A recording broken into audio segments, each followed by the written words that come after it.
Madre John Madden in El Diamante, Mexico, with two of my favorite street dogs, Mufafa and Jason, outside the Templo Pentecostal. And I just had a little engagement with an older couple coming out of the church there that made me click on a difference between U.S. and Mexico that I had not formulated yet. I've been down here 6 months and am 500 miles south of the border, and I'll give you a little glimpse of this little Pentecostal temple where I came to church a few weeks ago for about 3 minutes. The wonderful music I expected turned out to be a vieja, an old lady on an acoustic guitar, and when the minister got up to preach in Spanish, I did not last.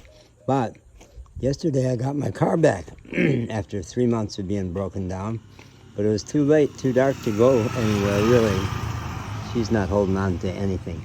These people ride on the back of motorcycles, not holding on to anything. They are so skilled. Wonderful donkey over there. Yeah, so I rolled in, and they were getting out of church last night. I thought, oh, I know this place really well. This will be a good place to park. But then I saw they were getting out of church, and I thought, oh, they won't let me stay here. Certainly in the U.S. I've been run out of so many places and had the cops called in so many places because I was parked on private property, which is sacred in the U.S. They said, when I explained what I wanted to do, not only did they let me stay, they took me around the corner here and showed me the switch to turn the outdoor lights on. Private property is not sacred in Mexico. It is about as sacred as any, more sacred than Jesus in the U.S., I think. You can get shot. I got, at rifle point, walked off of the land of an old farmer in Louisiana. I didn't even think of it as private property. It looked like a big open field. I had to beg him not to shoot my dog, and I heard him cock the rifle. And as he walked me off the property, he never lowered the rifle. He kept it pointed at me the whole time.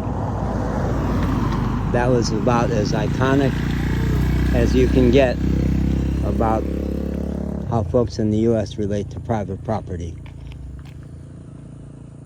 I could tell story after story after story of people calling the cops on me without bothering to find out who I was, of cops coming saying, you know, people around here don't take kindly to strangers being parked at the edge of their land.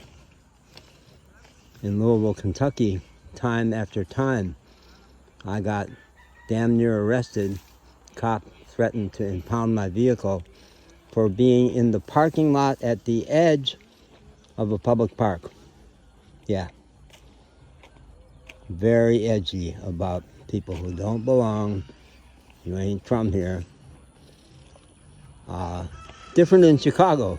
Different in Chicago. After all that, just coming from Louisville, where I was scared of the cops there for the first time ever, I rolled into Chicago, Rogers Park, up on Sheridan Road, right next to the beach, where I used to live, right at the big parking lot for the edge, for the big apartment building I lived in for several years.